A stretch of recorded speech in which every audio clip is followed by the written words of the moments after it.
Right, yeah, good morning. So first hour, we're going to talk a bit about the topic of human factors, which is a huge topic and hopefully something we can explore throughout your term, looking at some different aspects of the field. I think one of the challenges when we talk about human factors in our world is, firstly, we always seem to talk about the same bit of human factors and we never get into any depth because it's always the little talk at the beginning of the simulation day. And actually there's a whole world that underpins this work, and there's a whole area of academic study that we can steal from.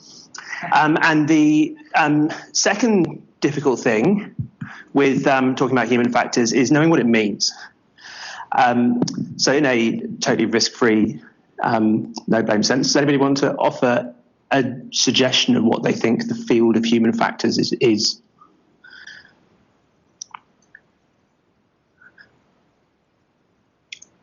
Well, I think that illustrates the problem that we've got. No one at all? It's essentially the cognitive and physical factors that affect our performance and non-clinical as well. Love that. Love your work. Anything more? Not that wasn't brilliant. If you boil down to it, so if we said what you said, which I agree with, to a human factor specialist, they'd go, it's not what it is. Because actually human factor specialists work in all areas of human work. And work is the thing that defines the entry point into human factors. It's the interaction between people and work, or systems of work. And work can be anything. So work could be the task of opening your iPhone. It could be the task of organizing an RTP. It could be the task of inserting a line. It could be the task of going shopping and finding what you want in the shops. Anything that is a task and requires humans to do it, human factors is interesting because anything where humans meet work can either be really satisfying or can be incredibly unsatisfying. And that's why good human factors is really important in anything that's to do with the business or anything where there's a consequential outcome. Because opening your iPhone because you're, well, in the olden days, your thumb fitted exactly over the thumbprint thing reflected good human factors, unless your thumb was the wrong size because you bought the wrong iPhone. It's bad human factors. But there's more to it than people and work, because the work is never the same. And if you design your systems of work, assuming that work is always the same, you'll be frequently disappointed. And I don't think anywhere does that hold more true than in our world of medicine, because if you try to write a pathway for managing people with diabetes, you would very quickly run into the problem that not all people with diabetes are the same, not all people are the same, and not all diabetes are the same, and all those people with diabetes have all got other different problems, and they behave in different ways, and they comply in different ways, and they present with different things, and suddenly your very simple box and arrows diagram becomes a huge messy mess, because people and work is variable. And the people that are interacting with the work are variable. So how many times have we heard someone get really frustrated in hospital or really frustrated during a clinical incident investigation with the people? These people, when we trained them and they did their mandatory training, they knew what color the fire extinguishers were, but these people didn't pick up the right fire extinguisher because, as it turns out, people are also variable. And if we design systems of work that assume that every single person is the same and behaves the same in every way, then our systems of work will fail. Because people are not just variable between each other, we are also massively variable in ourselves. Does anybody here think that the difference in performance capacity between you on your best day and you on your worst day is 1%? Just like, offer me a number. What do you reckon? 30%. 30%. Yeah, I reckon 50% is probably. Would you want to be treated by you on your best red hot day after the exam, maybe 2 days after the exam? day? Would you want to be treated by that person? Yeah. Would you want to be treated by you when you're having a bad day? No, I really would. I would not want me on my bad day near anyone. And that's a real problem if you design a system that assumes all people are the same. And if you design a system that assumes that everyone's giving their absolute best on any given day. And part of the problem we have is that no one comes to work with a label saying this is a good day or this is a bad day. And it's even more challenging, human factors, because it's not just variable people with variable work. This is not pretty, is it? It's should have planned complex variable people with complex variable work. And it's important maybe to talk for a second about the difference between complex and complicated. Because I think a lot of people think what we do is complicated. This is a human factors talk with no aircraft or aviation stories. And I'd almost put a picture of a 747 and I was like, no, don't do it, Tom. So this is a spaceship and it is very complicated. In fact, it's so complicated that maybe one person on their own can't even understand how the space shuttle works.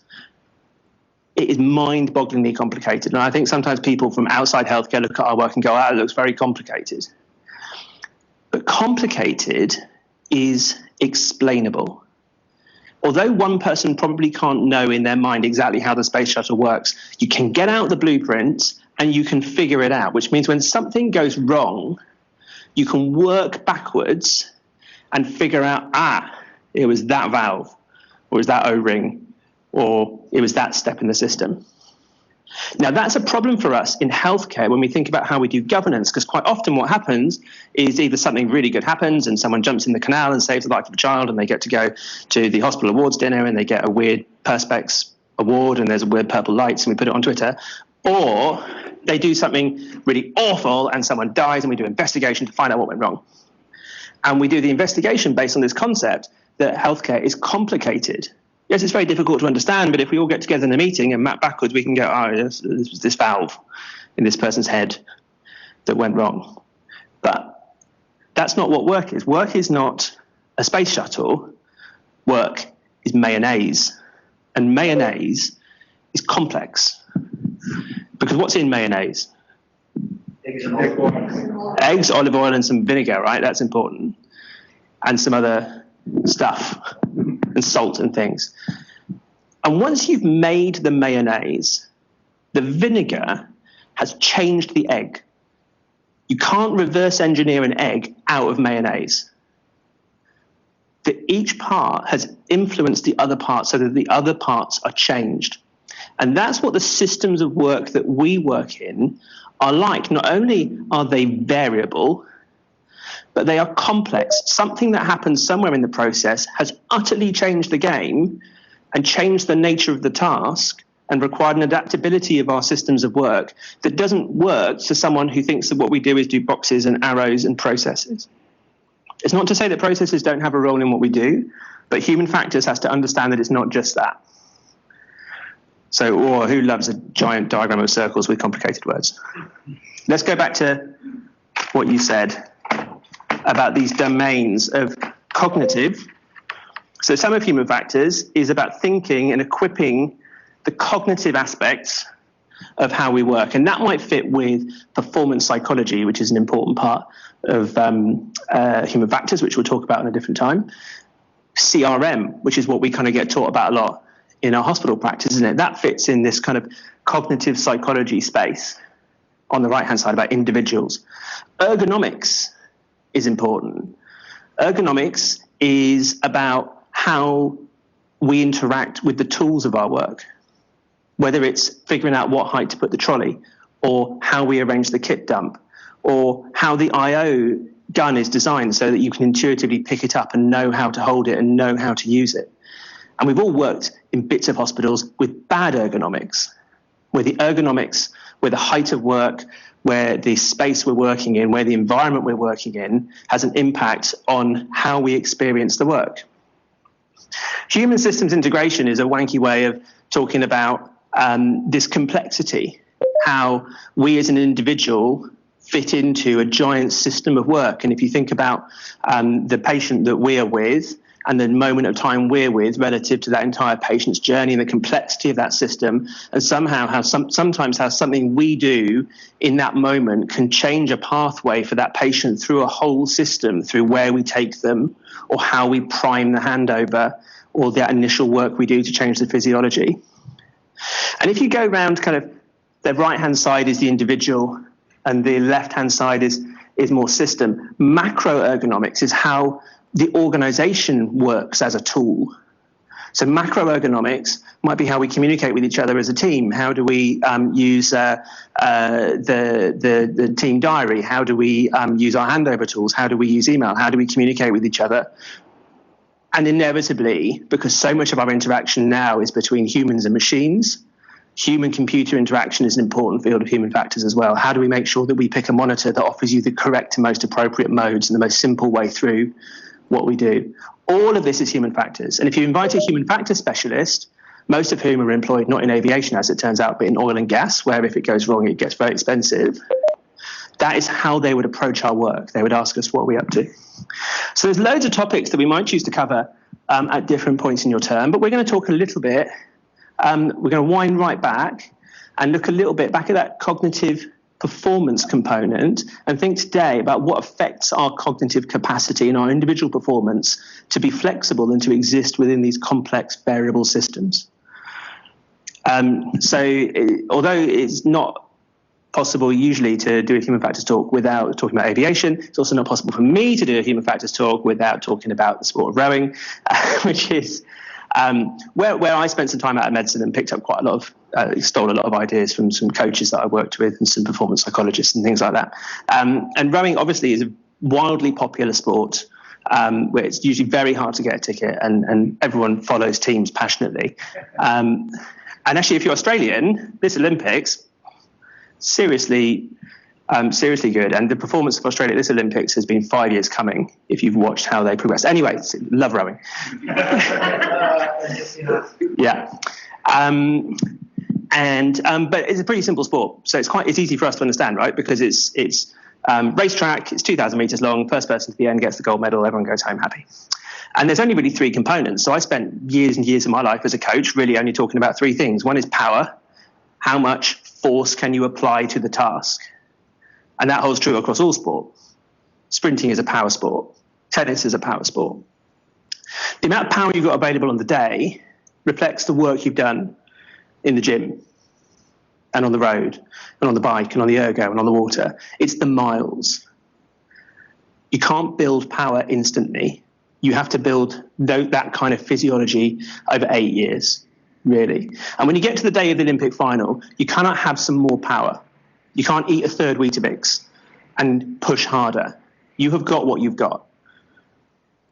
Technique is how good you are at turning the power into the thing you want, which for us is speed, both the creation of speed and the preservation of speed as you're going. And that also reflects the work you've done. That reflects the learning and the iterative process and the diligence with which you have identified the best way of rowing or whatever it is.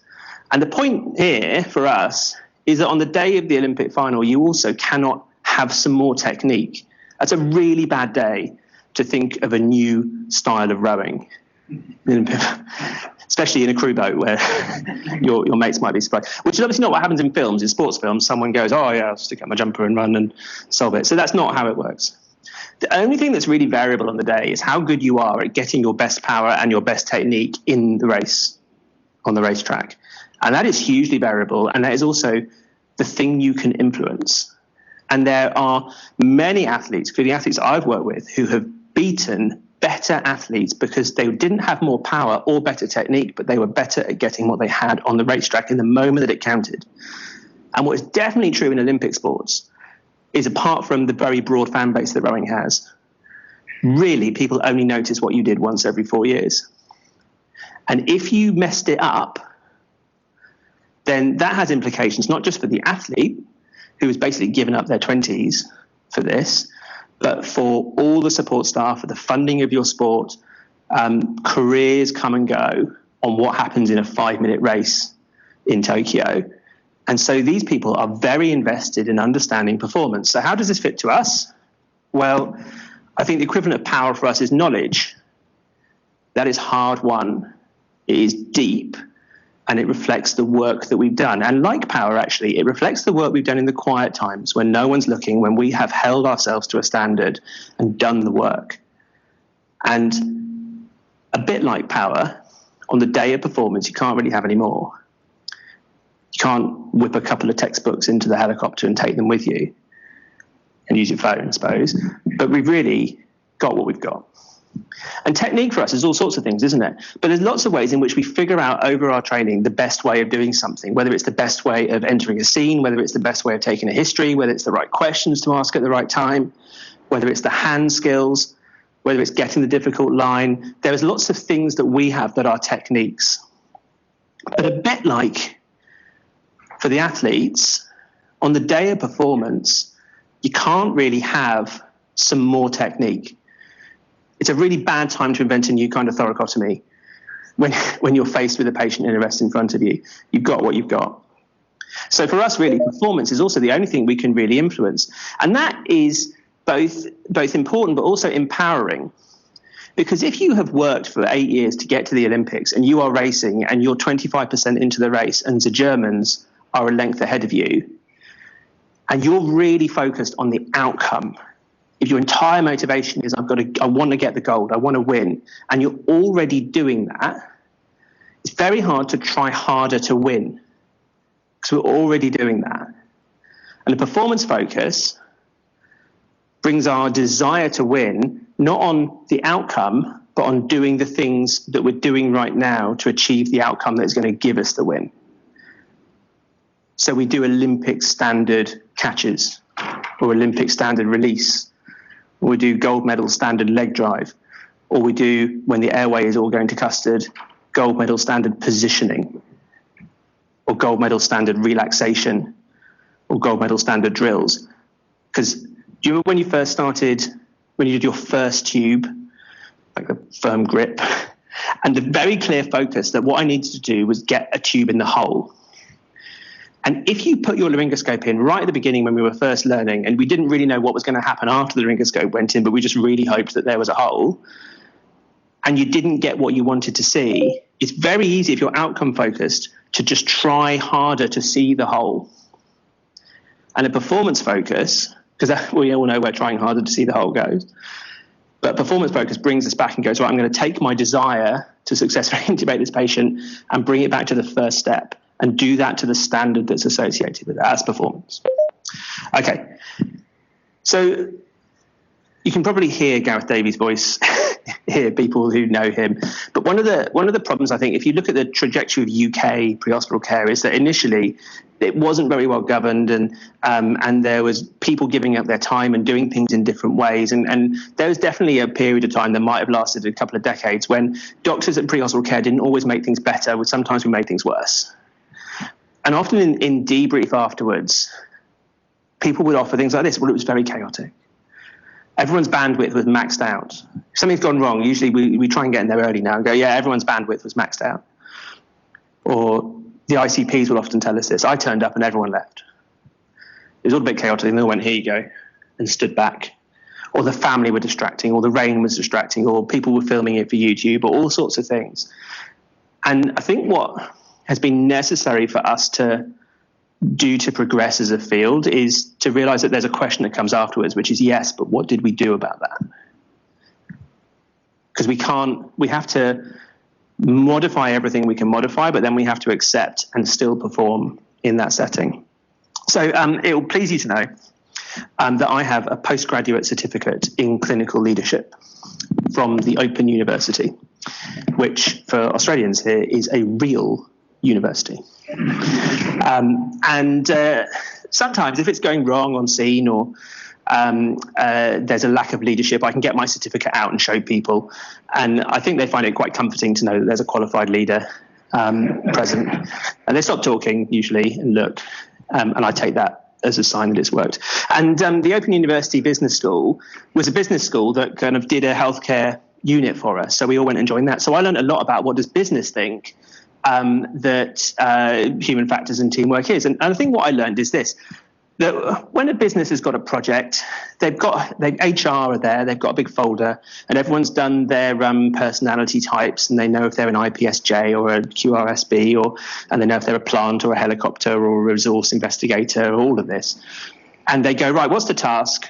What's the nature of the task? Right, let's make sure we pick a team that are complementary personality types. And what are the skills we'll need in the team, right? Let's make sure we've got people who are at the top of their game on each of those things. And then maybe we'll have an away day, put some Post-it notes on the wall, do a trust exercise. Someone will have a sneaky go in the flowerbeds with someone else. And then the next day we'll all get together and we'll agree on how we're going to work, and we'll agree a timeline, and then we'll fire the gun and say, let's go the project. Probably shouldn't have paid for that course because it's probably more to it than that. But that's that kind of, this is how you do teamwork. That's not our team, though, is it? I've worked with quite a lot of different businesses in different sectors in the last few years about this stuff, and it blows their minds that the main qualification for being in your team is that you were nearest. What, you want a resource investigator? We get the nearest crew, the nearest police officers, the nearest fireys, the nearest staties, us because we were the nearest, which is not a strong qualifying characteristic. And not only that, when we're working in these teams, we don't go away and have an away day before we start and then all arrive at the same time. We arrive at different times. And when we think about human factors, which I've now rubbed off, being the interaction between humans and work, the nature of the work looks different in our world depending on when you arrived. So there's an important HEM skill, I think, which is arriving when enough time has passed that enough crews are there that have been there for a couple of minutes, so it looks like someone should know what is going on. But when not quite enough time has passed that anyone does actually know what's going on, and then turn up and go, right, what's going on? And I promise you, the crews feel that. And their anxiety about us coming is quite often like they're going to expect everything to be done and there's not enough time. So the task looks different. Minute 1 of the pedestrian hit by a bus looks like someone who is not breathing. Minute 5 looks someone who's got agonal breathing and weird movements. And minute 8 looks like someone who's a bit agitated. And minute 20 looks like someone who's being persuaded to walk into the back of the ambulance. And not only does the work look different depending on when you arrive, it looks different based on where you arrive from. So imagine that we're going to this RTC, this MVA, sorry, and you've arrived at that MVA from different directions. The nature of the task looks different. And not only are these people coming at different times from different directions, but they're coming from different places in their day because they are complex, variable human beings. And they may have been coming from sitting in the station having a cup of tea, but they may have been coming from a really difficult clinical case. They may have just received a bollocking. They may have had a difficult handover at hospital. They may be at the beginning of their shift. They may be at the end of their shift. They may be past the end of their shift. They are variable individuals who will come with variable capacity.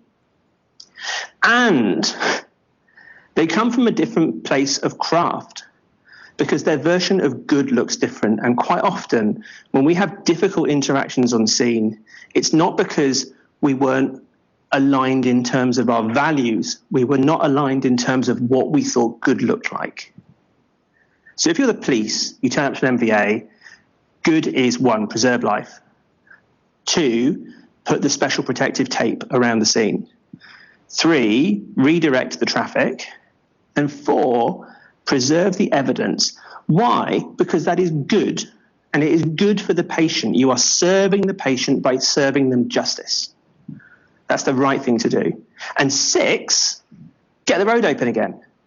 Close the road in London, it's about £250,000 an hour it costs the city if the road is closed. So it's really significant for them, whether is this a crime scene, do we have to preserve everything and take the hit, or do we just drag all this crap to the side of the road, reopen the road? Because someone is in that person's ear saying, find out that stuff, please.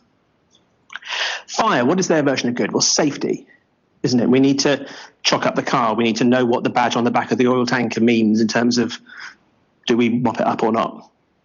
And it means we need to chop up the car.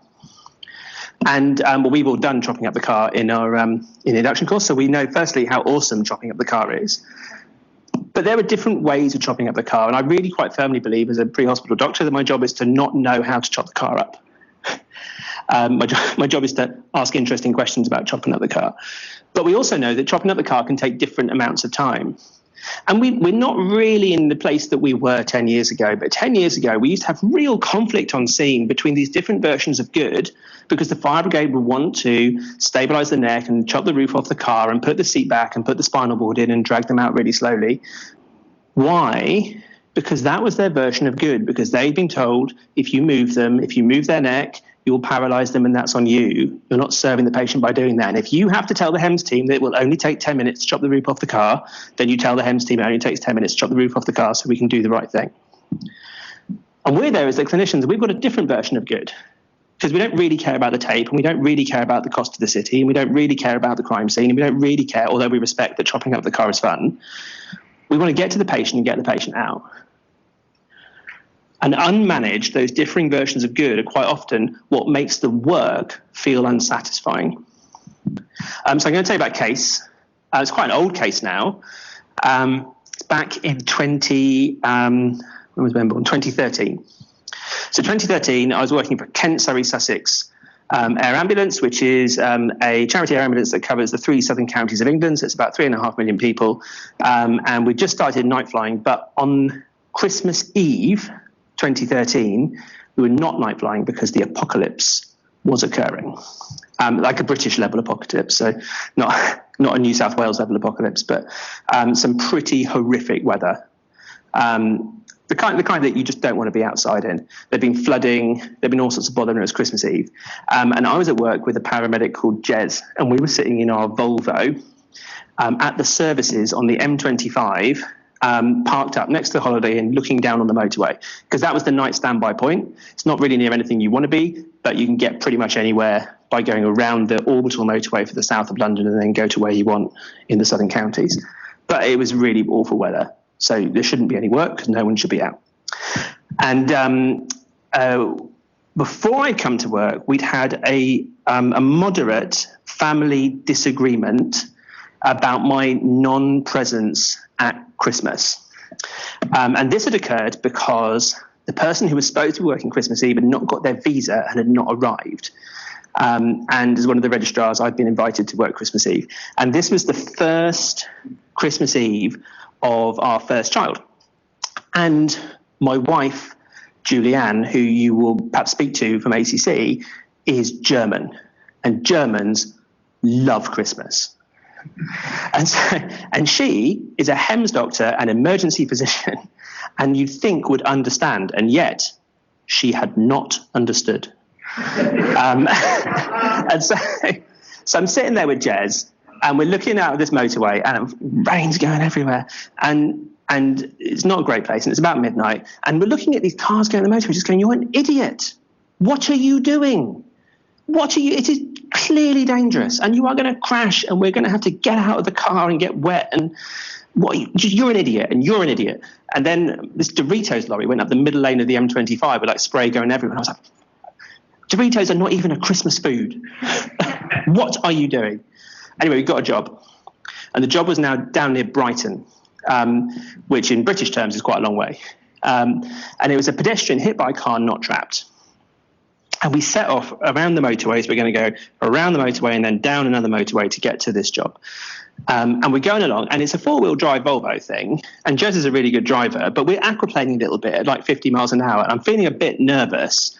And we're being overtaken by wits. Because we've got blue lights on. That's as fast as it is safe to go. And we're going to crash. We're not even going to get there. Julianne's going to be more cross. And this patient is not going to be there when we arrive because he is not trapped. And any competent ambulance crew will have this person in the back of an ambulance and off to Brighton before we get there. This is pointless. So we get there, and he's still there. And what's happened is this old man has crossed the road in this country road in the apocalypse. Why? Idiot. And a small car has hit him and then gone into a tree. And the driver of the car is trapped just by confinement. She's medically well, but it means the fire brigade are there doing their favourite thing and chopping up the car and making a lot of noise. And the patient is in the back of the ambulance. And he's quite badly injured. So he's got a head injury, he's got a chest injury, he's got a reduced level of consciousness, and he's got a really visually confronting open tib fib. And I can look back now and go, well, you know, actually quite a lot of stuff has occurred in the middle of the apocalypse to get this patient in the back of the ambulance and not dead. But I got in the back of the ambulance, and there were 3 paramedic colleagues in the back of the ambulance. And at the moment that I walked in, there was 3 people having a look at this leg and nobody managing this partially obstructed airway. So anyway, 30 seconds later, someone was managing the airway and 3 paramedics thought that I was a dick. And this person needs a tube. But same kind of rules apply. Usually you don't do it in the back of the ambulance because it's really bad human factors, but you can't do it outside because of the apocalypse going on. But Jez pops out, probably just to get away from me, to have a look about. And he comes back and he goes, I have found somewhere. Now, it's only when you start flying in a helicopter over the southern counties of England that you realise that if you don't have a horse and a swimming pool, you've got to really ask yourself, what have you been doing with your life? It's some quite Gucci stuff down there. Anyway, so Jez comes back and goes, I found some. I go, oh, great. What is it? He's like, just hear me out. It's a Wendy house, which is like a cubby house. I was like, really, Jez, this is not the day. He's like, no, it's a luxury. It's a luxury cubby house. It's the right thing to do. So anyway, off we go. So the really sick patient, the 3 paramedics that thought that I was a dick, me and Jez get out the back of the ambulance and we go into what was indeed a luxury cubby house. So in terms of width, but obviously not in terms of height. So we're in there with this sick patient, and the fire brigade are shining their lights through the windows to help, which was helpful, but was also weird. And there's the kitchen and things. And we lay all the kit dump out, we do all the right things, and we run through the checklist, and we give the drugs, and we paralyze the patient, and I put the laryngoscope in, and I didn't see anything. I remember that. But I also didn't do anything. I just kind of stopped. Well, the sats that weren't very good to start with started dibbling down. And he was pretty much definitely going to die at that point because of not breathing being bad. And he didn't die because Jez understood cognitive capacity and performance, and he did the right thing, which is that he put his hand on my shoulder and he said, it's okay, we'll do the 30-second drills, which are the drills that we do, that we know, that we have done the work, so we have the technique. And that's all I needed to do the drills, to get the view, to put the tube in, and we made some holes, we gave him some blood, and off we went off to Brighton. And I think that those 3 other paramedics still thought that I was a dick. But I don't think they realised how close I came to disaster. And what I took away from that experience was definite recognition that understanding and mastering our cognitive bandwidth is a really important skill to be able to flexibly work in all of the areas that we work. So bandwidth it doesn't really fit in the cognitive psychology literature, but it's a word that we've all started using, and I think it does make sense. And for me, well, this is an important thing about bandwidth. So this I think Ben was 18 months ago, and 18 months old, so this is still a while ago. But anyone with kids like to comment on what is occurring in this picture? 100%. Yeah. Exactly. So the Octonauts is parenting my child, which is what I thought would never happen until it happened all the time. But as you've identified, a crisis is about to occur. There's probably about 3 seconds here until shit gets real. And if you haven't got kids, I highly recommend Octonauts. It is on ABC. And what it means is there's a whole generation of British kids that have grown up that are not really going to have many life skills, but know a huge amount about deep sea fish. Because the Octonauts is a group of land-based mammals that go in a submarine and rescue fish. It's kind of like mansplaining in nature. And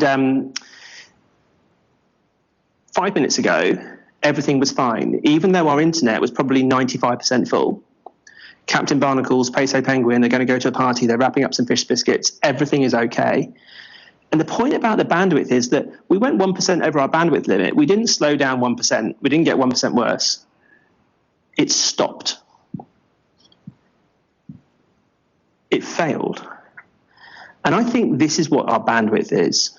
It's the bit of your cognition that deals with receiving information. And we are a 5-sense specialty. In fact, we're a 6-sense specialty. We work with our 6th sense as well, our spidey sense that tells us what's going on. We diagnose with smell, we risk assess with smell, we listen, all of it. Processes that information, makes sense, makes a decision, chooses to park stuff in the long-term memory perhaps, and makes a deliberate action. And deliberate action, I mean something that requires your attention. So when I first learned to drive and I changed gear, everyone knew that I'd changed gear in the street. Because changing gear took all my attention. That complicated series of motor actions. Now I could ride my motorbike around all day and couldn't tell you how many times I changed gear. You first do a cannula, the death grip, the 45-degree angle, the total lack of knowledge as to what's going to happen after the needle goes in. You could put a marching band outside the room when someone does their first cannula and we wouldn't notice because all of our attention is there. Now, we can put in the cannula whilst taking the history, whilst thinking about our plan, because it's not taking up very much bandwidth at all. All these different things are competing for the same amount of space. And that's important. And the amount of space is fixed. We'll do a quick test. I'd like you to remember these letters. Thank you. Would you like another look? It's a trust-based system here. Who can remember 4? 5? 6? You won't be asked. You can say what you think. 7? How about now? Can anyone remember 12? Why? Yeah. What are you actually remembering? How many things are you remembering? 4. Which, obviously, but from a cognitive psychology perspective, that is mind-blowing because the amount of data that was encoded in those 4 things is significantly higher than the amount of data that's encoded in those single letters. And the person that first started talking about this was a guy in the 1950s called Arthur Miller. Not that Arthur Miller, a different Arthur Miller at the same time, who wanted to invent artificial intelligence in the 50s. How cool was the 50s? And he wanted to figure out how humans think so we could figure out how machines could think. And he did a variety of bits of research that demonstrated that we can pretty much hold 7 things in our bandwidth. But what differentiates us from the machines is that it doesn't matter how complicated each of the bits are, so long as it is perceived as one item of data. And I've linked to the paper at the bottom if you want to have a look at it. It's only 3 pages long, which fits with the bandwidth concept. And he called it the magic number 7 plus or minus 2. And if you look at how we live our lives, there's loads of ways in which we respect the magic number 7. So if you tell someone your phone number, do you tell them all the numbers at once? No, of course not, because you're not a psychopath. But why? Because if you think about how you share that information, you never exceed the magic number 7. I go 04354 89461. I divide it up to respect it. But if my phone number was 999 999 666, I would tell people that all in one go. Intuitively, we respect the magic number 7. Here's the rule. When you exceed your operating bandwidth, like I did, failure becomes inevitable, by which I mean you cannot outrun this problem. You cannot outwork this problem. You cannot go, God, this is a really busy scene. I must work my cognition harder. That is how we fail. And not only can you as leaders not expand your bandwidth by working harder, you cannot expand the people who you are working with's bandwidth by making them work harder. That is also a route to disaster. I think this is probably less scientific, but I think the last 5% of your bandwidth is the bit of your bandwidth that monitors your bandwidth. By which I mean, I know, meta, right? Deep, man. By which I mean that if you've ever lost it, I've lost it occasionally, and I look back afterwards, after the dust has cleared from the losing of it, and I think I can't actually figure out what was the exact moment when I lost the last bit of it. Because as my bandwidth had got really full, I'd lost the ability to notice that my bandwidth had got really full. And at that point, when I lost the ability to self-monitor, I was a passenger on this roller coaster to disaster, because you lose the agency, you lose the opportunity to do something. Because if you cannot expand your bandwidth and your bandwidth is full, you have to take an action, which is to empty something out to make space. And so developing the skill of noticing when your bandwidth is getting full is really critical, and it's something that you all do in your practice because you're successful senior clinicians. But noticing it is a really valuable skill. So what determines, we talked about the difference between a good day and a bad day. What determines your total available bandwidth? What creates the difference? Empathy. Yeah, go on. So instead of taking the environment out and your own, turning up to work, how to get a good night's sleep. Fatigue, yeah. Are you well rested? Have you managed to fatigue, take away, all of those kind of times they have. Yeah. Are they modifiable or unmodifiable? Let's talk about those for a second. So fatigue and hunger. It's a bit, isn't it? It is, yeah. I think, what do they say? If you're 1% dehydrated, they've done a test on it, you can lose 5% of your cognitive ability right there and then. Yeah. So hydration we probably have control over. Can we stop ourselves ever getting fatigued? Optimize it. Yeah. And the outcome's always the same. It's just the length of time to get there. I think that's really important. You can optimize. We can have good sleep hygiene. We can think about what we do the night before our shift. But I can't say, I'm so sorry, I can't work nights because I'm concerned that fatigue might affect my bandwidth. So no night shifts for me. And I guess what I mean about that is that we need to optimize everything we can. And then we need to not just like man up and get on with it, but we need to go, do you know what? I am fatigued. I've probably got 80% of what I normally have. I've got to respect that. Hunger, you talked about. What else can affect your available bandwidth? Think about you on your best day. What makes you your best on your best day? Confidence. Brilliant. I love confidence because confidence is one of the few things you can do on the day that might influence the amount of bandwidth you've got. And on another day, when we talk about team dynamics, the confidence you give in other people and the confidence you create in them is the absolute number one lever for increasing their bandwidth. Building confidence is a topic for another day. That's not that, because that's a different thing. Interpersonal factors. Yeah, like what? If there's a dickhead on scene that's loud and annoying and disagreeable and playing in the mind, or there's someone who you might be operating under or over their level of confidence, that can really take focus off the task. Yeah, so in some ways that's how much bandwidth of yours they fill up.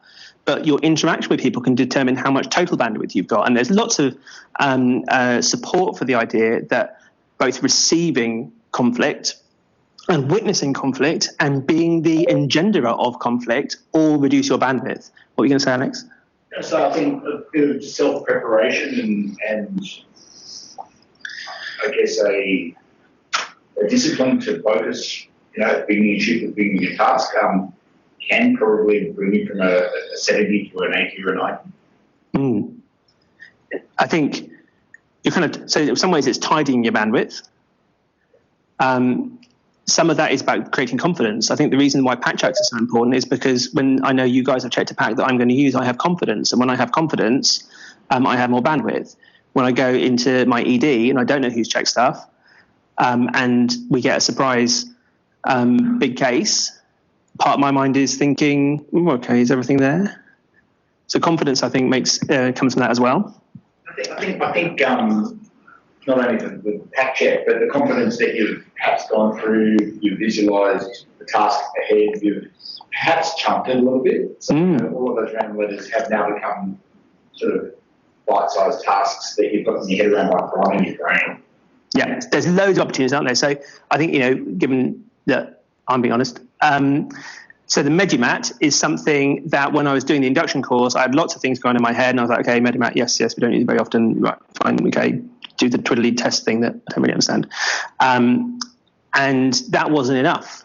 I needed to come back afterwards and actually put some discipline into learning the Medimat so that I wasn't going to think, I'll figure it out at the time, I'll know it. When we switched from the Nicky pumps to the Agila pumps, it's not that the agila pumps are mind-blowingly complicated, but you could easily make a 7-step process out of setting up the agila pumps. That's all your bandwidth. That's the magic number 7 gone. We need to work, so we turn 7 steps of setting up the agila pump into 1 step, set up the agila pump. What filled up my bandwidth in that case where my lack of bandwidth tidying nearly killed someone? Distractions, noise. Your emotional state. Yeah, so much stuff. Let's start at the beginning of the shift. So angry. Do we work better when we're angry? I have won, so we've been married now for nearly 11 years next week, and I have won literally every single argument we have ever had with Julianne. And Julianne would agree with this. The problem is, though, that I tend to win that argument. I tend to have my zinger winner point 48 to 72 hours after the argument finished. and that's fine.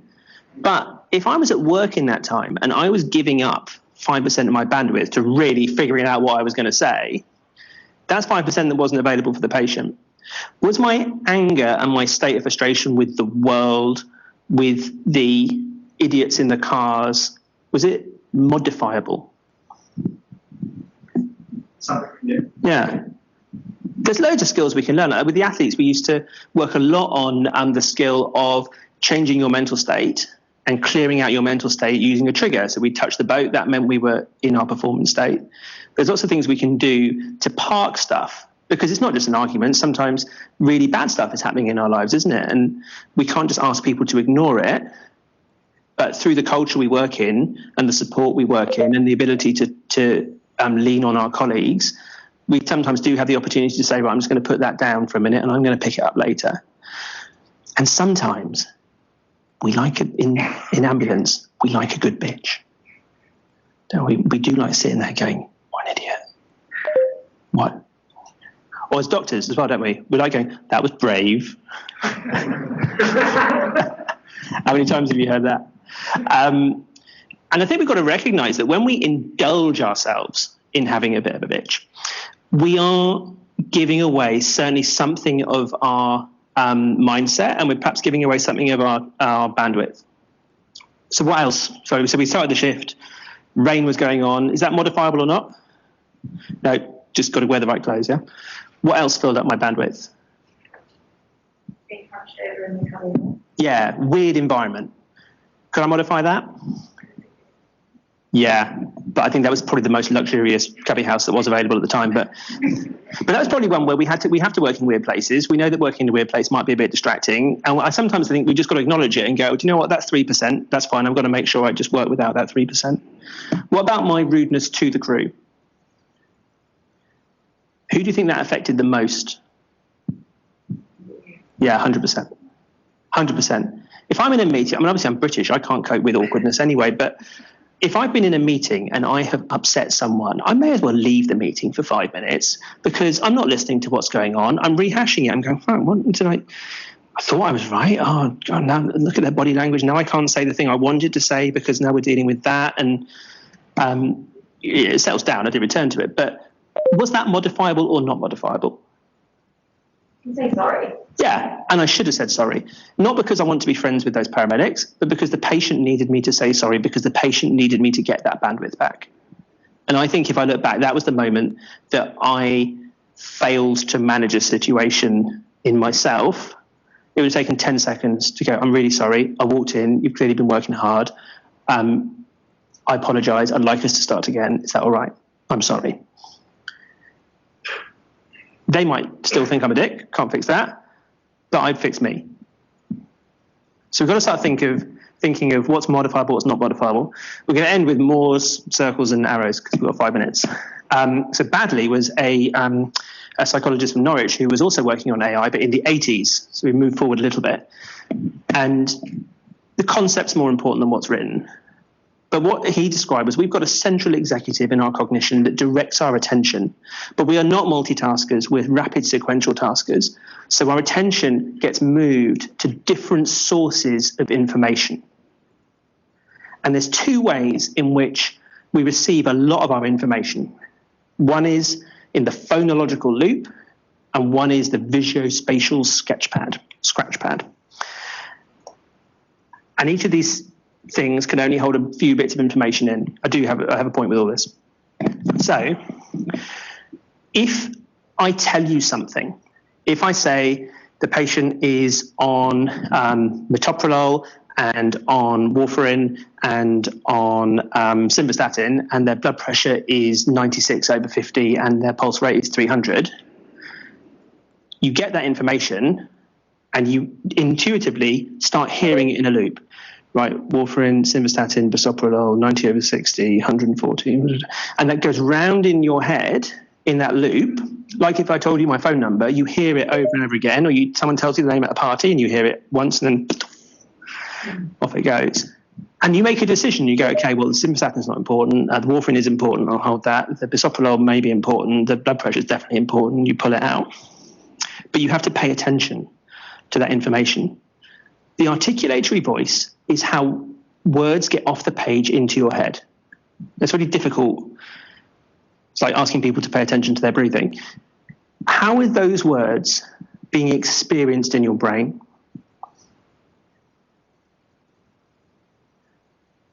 You're hearing them. You look at what's the squiggly marks on a screen or on a monitor, and you hear them. You hear the blood pressure, you hear the pulse, you hear what the end tidal CO2 is. That's the articulatory voice. And the point of this is you cannot listen to both of those at the same time. So if you've ever been into a scene where you arrive and someone comes out of the scene, that's always bad, isn't it? And grabs you, pulls you into the scene, and goes, I need to give you a handover. And you are looking at the patient because they're on a monitor, and what the monitor and what the patient are telling you is important. And 30 seconds later, they have finished their handover, and you have either heard what they've said, and even though you've been looking at the monitor, you have not got a Scooby-Doo what is on it, or you have taken in all the information on the monitor and you've looked at the patient and you have to turn to the person giving the handover and say, I'm so sorry, I didn't hear a word you said. The reason for that is you cannot pay attention to the phonological store and the articulatory voice at the same time. The visuospatial scratchpad is the bit of your brain that creates the physical context that you're in. So a good test of this would be, who can tell me how many windows they've got in their house? All flat. No one, because again, you're not a psychopath. But who would be able to figure it out? How? Visualizing. You walk around your house, wouldn't you, in your head? So one of the defining skills of a senior paramedic is that by the time they have walked into the building to the patient, they know how they're going to get the patient out again, and they know where they're going to get stuck, and they know where they're going to stop on the way out to work, because they are building their visuospatial sketchpad as they walk in. That's why it's so much easier to do a sim in our sim areas once you've done them there a few times than it is to do them in a completely new one. That's why it's hard for us as doctors who are used to working in hospital in a defined area to work in an uncontrolled environment, because we're having direct attention to building this visuospatial sketchpad around us. And what the skill the paramedics have got is that they're discerning. They can figure out what's important and what's not important. So when we put the bag down and look for danger, that's what we're actually doing. And if you're directing attention to that while the person wants to hand over to you, then you've either not figured out your environment and you'll miss something, or you've not listened and you'll miss something. Because your capacity is limited. We're not going to talk about that. We're not going to talk about that. 2 minutes. The Zeigarnik effect. The Zeigarnik effect. So she was a psychologist who worked in the 30s in Russia with Pavlov of the dogs. And she was interested in the importance of incomplete tasks on our attention and our performance. And what she showed was essentially, if you've got a couple of plates spinning, you're actually better than if you're just doing one thing. But very quickly, the number of incomplete tasks can overwhelm your ability to do any of them. So for people who work in a consultant role, that's your office day when you come and you go, brilliant, I've got a really great day planned out. I'm going to do teaching, I'm going to do this, I'm going to do that. I've got exactly the right amount of time for the stuff that needs to happen. And then you open your emails. And suddenly there's 9 incomplete tasks. And everything that you were going to be on top of, you're not on top of anymore. If you think back to think about when you're training a new registrar So if you're an emergency physician, think about when you train a new registrar in trauma, they're going to be a trauma team leader for the first time. They've been on the ATLS course. They know exactly all the things that must happen. Just trying to rattle cow there. The patient comes in, they've got great human factors, they're standing on top of the bed, and they go, right, guys, we're going to do this, and this. Because they know all the things that need to happen. And there may be enough team members to do all of the thises. The problem is not for the team members, the problem is for them, because they've now given out so many things that are incomplete that they have a huge Zeigarnik effect, and they've lost the ability to monitor any of them. So that's why delegating leadership can be valuable, but also being discerning about not just giving out stuff depending on what the team's capacity is, but also giving out stuff depending on your ability to monitor. And that's where closed loops can help. Not closed loop comms, did you understand me, but closed loop actions. Because there's a big difference to turning up to a minibus rollover where there's a bunch of walking wounded and a couple of sick patients and saying to one of the ICPs there, can you go and look at the walking wounded and see if any of them are actually sick? That's a Zeigarnik effect. When are they going to come back? Do they know? 5 minutes in, they've not come back. Does that mean they're all sick or they're all well? I don't know. It's really different to saying, can you go and look at those people, take 2 minutes, and then come straight back and tell us? Okay, that's a closed loop action. There's no Zeigarnik effect. My bandwidth is not being tasked in the same way. I want to end by asking you a question. Is that all right?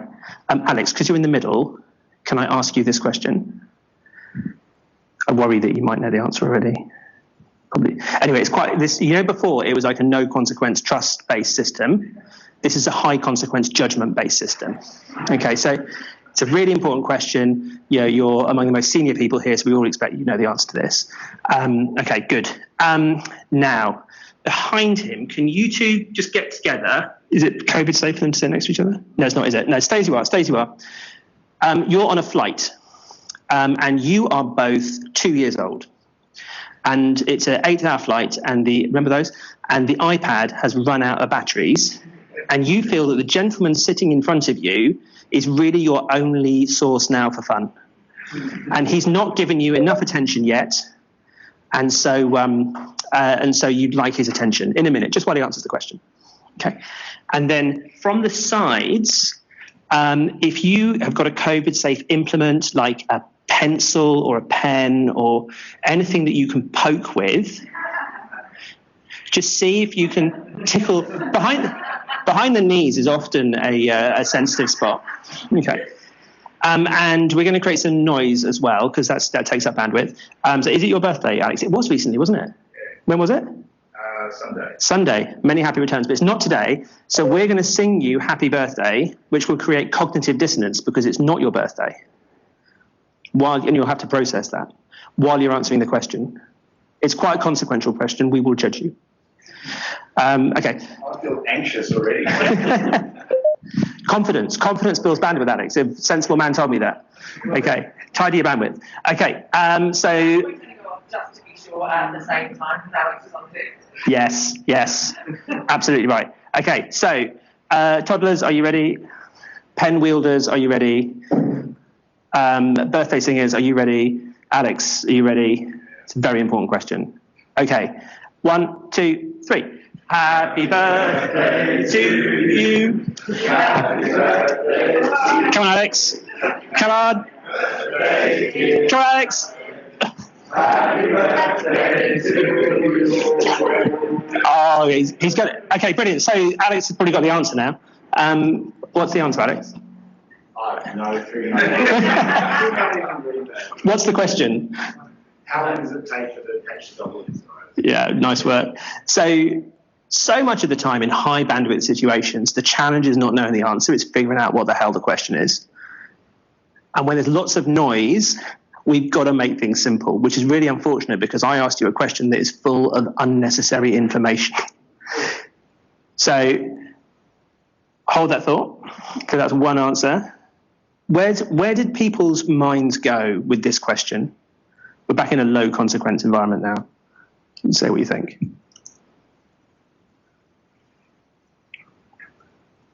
Kind of skip to the end, because that's where the question is. Then you go back and reread it. Yeah. to work out where the information is you need to pull out. So have you got an answer? Yeah. Yeah. Do I even need to answer this? You can answer the question, yeah? No, like Question. Rob's offered to answer the question. That's brilliant. That's brilliant news. What's the point of the question? If we started asking what's the point when we go to jobs, we're going to have an ontological crisis. There's loads of useless information, isn't there? So there's patch of lily pads. Every day the patch doubles in size. That's important. The lake is 72 hectares. Lily grows at some rate in the summer, some rate in the autumn. All of that is nonsense information, but unfortunately we get given nonsense information all the time. If it takes 47 days for the patch to cover the entire lake in autumn when it doubles every day, how long would it take for it to cover half the lake? What's your answer? 46. 46. How did you get there? Because that was the only salient bit of information I needed to know. Yeah, very good. That's why you are who you are. Did anyone go to 23 and a half? Why? Because I thought there was maths, and I was like, I can't do maths, so I'll just take the gamble and practice. That's such a good answer for this topic. Such a good answer. So this is a book from a proper piece of cognitive, actually behavioural economics research by Daniel Kahneman, looking at how do we do type 1 and type 2 thinking. And I'm sure everyone's heard all about type 1 thinking and type 2 thinking. But heuristics are the ways in which we create simplicity in complexity by going, I recognise what this is. That's why ICPs can tell you that someone's having a STEMI when they see them, because they know what STEMI looks like in a patient. And this is maths, and we learn in maths that if you double something to get somewhere, you halve it to get back again.